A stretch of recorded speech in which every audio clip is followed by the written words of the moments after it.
Kwsei, will this apostrophe nonsense ever stop? But Randy, it has to stop. You know, I'm really amazed, you know, that a debate like this will be started at this time, you know, of our national life, when everything is going haywire. And I was wondering what the president was seeking to profit, you know, from starting such a needless, you know, debate. Right now, what is the point? Nkrumah was not the founder of Ghana, and so what? How does that affect the rate of inflation? How does that affect escalating prices? How does that affect anything? And to think that it is the president who initiates this debate is extremely worrying. You know, there's so many things that the president should focus on. And rather than focus on those things, his focus is on who is the founder of Ghana. Absolutely ridiculous. Now, these matters have been settled by the historical record. They've been settled by our practice. They've been settled everywhere. So why ignite this debate? You know, what is the basis of this? And this whole argument that, you know, Nkrumah is not the only founder, no nation can be founded by one person and so on. By extension, where would it end? Are we going back to the Aborigines Rights Protection Society? Are we going back to the heroes and sheroes who fought against the transatlantic slave trade?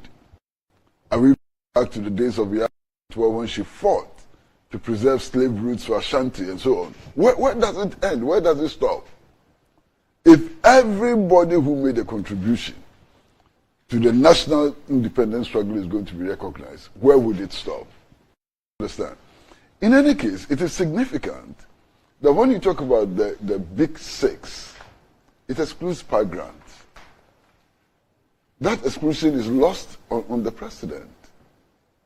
Understand? This big six, where is pie grant in the big six? The original promoter of the United Gold Coast Convention is missing from the big six. And yet he finds nothing wrong with that. And then in any case, the historical record teaches us that this whole concept of the big six is a testimony to the intelligence failure of the British colonialists. Their intelligence collapsed completely. Because all of them, except Nkrumah, denied involvement in the rout that led to their arrest. All of them. And indeed, if their denials are true, then there was a huge intelligence failure on the part of the British. And the Big Six ought to be a celebration of the intelligence failure of the colonial administration at that time. I think this whole debate is completely meaningless, useless, you know, and we should stop it. Right. You know, apart from the fact that it devalues some of the essential features of our nationhood and sovereignty. Because you cannot be talking about this Founders Day and so on without reference to the degrading of 1st July, you know. Because the degrading of 1st July really is an affront to our dignity and sovereignty. But why so? Oh, our final independence, the point where our sovereignty was properly and fully established, was July 1, 1960. That's when we became a republic. That's when we became a republic. So to downgrade that is to show gross disrespect for our fight for national sovereignty, for our fight for national independence, and actually to devalue our republican So Kwsei, for those who perhaps don't appreciate this point that you're making, we all know that we gained independence on 6 March 1957. Now you're saying that the event of 1st July 1960 is what really finished the deal about independence for us. Yeah. So what was happening between 57 and 1960?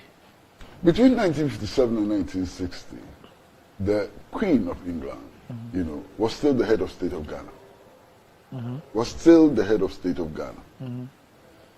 And like today, in Canada, the King of England is still the head of state. So the sovereignty is not fully established.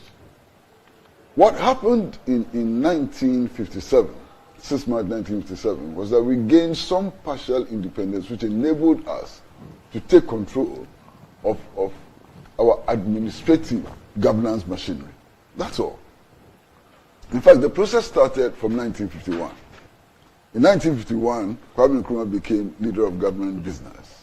But in 1951, for example, we had no control over our ministries of finance, defense, and foreign affairs.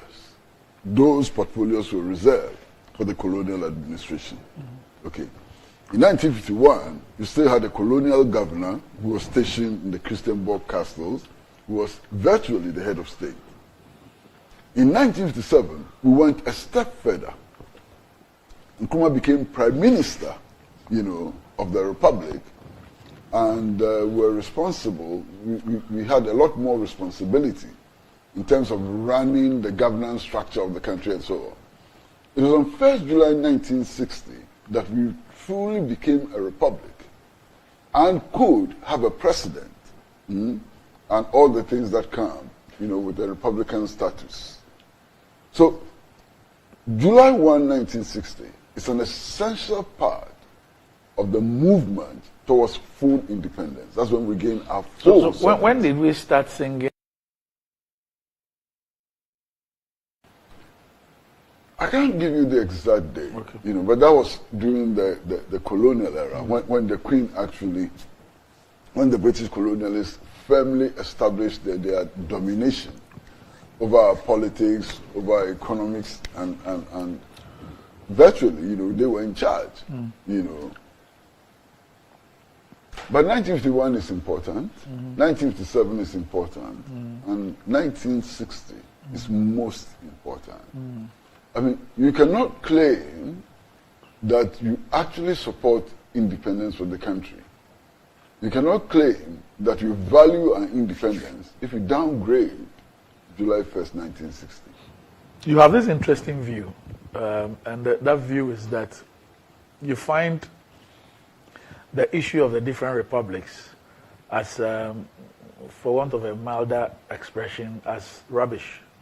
And that you think that there's one and only one republic, irrespective of the overthrow of constitutions and all that. But you believe that there is only one. You only become a republic once, and that's the end of the matter. Your coup d'etats don't send you back into colonial rule. That's absolutely true. We gained our republican status on 1st July 1960, and that status has never changed. Even under military regimes, we were still a republic. So we have only one republic. All these things about second republic and so on was also part of the attempt to devalue the republican status we obtained on 1st July 1960. Otherwise, we've had only one republic. It has never changed. I mean, when Kotuka and others, with the support of the Central Intelligence Agency of the United States of America, seized power in 1960, Ghana did not cease to become a republic. Ghana did not cease to become a republic when, under some circumstances, Busia was elected as prime minister. It did not cease to be a republic when General Champon took over. Ghana has been a republic from 1st July 1960, and that status has never changed. We have only one republic. We don't have a fourth republic, we don't have a third republic. It's all just...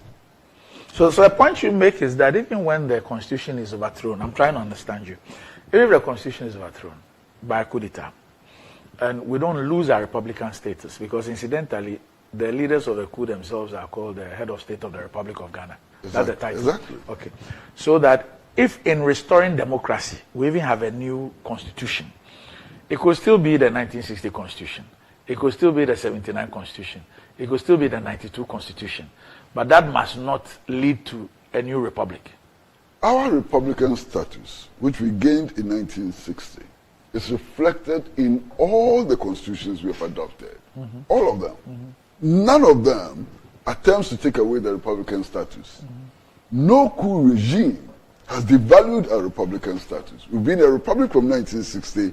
We have remained a republic up to today. In fact, the coup leaders themselves assumed the position of head of state. of the president. Republic of Ghana. Exactly. You cannot be, a head of state. You cannot be, president of a country if indeed you are still under colonial subjugation. So it is clear, as far as I'm concerned, it is clear. We've had only one republic, and that one republic has never changed. 1st July 1960. 1st July 1960. Okay. All right.